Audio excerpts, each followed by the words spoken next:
Shalom, apa kabar umat Tuhan? Jumpa lagi dalam Apa Kata Firman. Roh Kudus menolong kita untuk berdoa. Firman Tuhan berkata, demikian jugalah Roh membantu kita dalam kelemahan kita.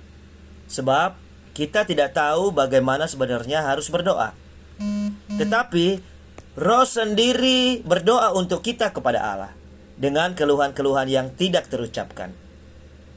Dan Allah menyelidiki hati nurani, mengetahui maksud Roh itu, yaitu bahwa ia sesuai dengan kehendak Allah berdoa untuk orang-orang kudus. Firman Tuhan dalam Roma 8 ayat 26 sampai 27. Kadang-kadang terjadi bahwa seorang anak Tuhan menjadi begitu putus asa sehingga ia mulai berhenti berdoa. Dia berkata, doa tidak menolong, Tuhan tidak mendengarkan saya. Untuk apa saya melanjutkan doa? Nah, ayat-ayat Alkitab tersebut di atas sangatlah penting bagi orang-orang yang demikian. Roh Kudus melakukan dua hal utama saat kita berdoa. Yang pertama, Roh Kudus mengajarkan kita untuk berdoa. Roh Kudus meletakkan doa yang benar di dalam hati kita.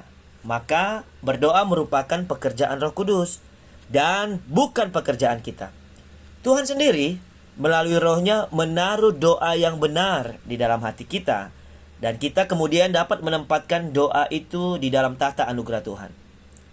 Sebuah doa ditempatkan oleh Tuhan di dalam hati kita akan selalu dijawab. Roh Kudus tidak hanya mengajarkan kita berdoa, tetapi menolong kita berdoa. Poin kedua, Roh Kudus adalah penolong dalam berdoa.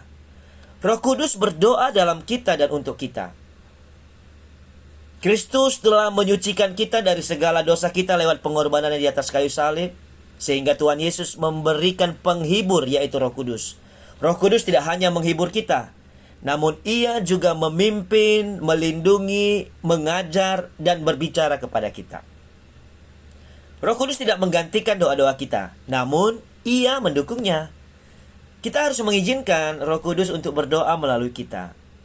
Tuhan tidak membebaskan kita dari tugas berdoa, namun ia ingin menolong kita melalui Roh Kudus-Nya.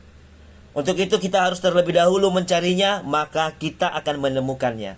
Kita harus mengetuk terlebih dahulu, maka pintu akan dibukakan. Kita harus berdoa terlebih dahulu, maka kita akan menerimanya. So, umat Tuhan, jangan pernah ragu dalam tuntunan Roh Kudus yang selalu menyertai kehidupan kita. Dan saya percaya bahwa ketika Roh Kudus terus menyertai kehidupan kita, hari-hari yang kita lalui adalah hari-hari yang penuh dengan berkat, damai sejahtera, sukacita, dan kebenaran yang dikerjakan oleh Roh Kudus.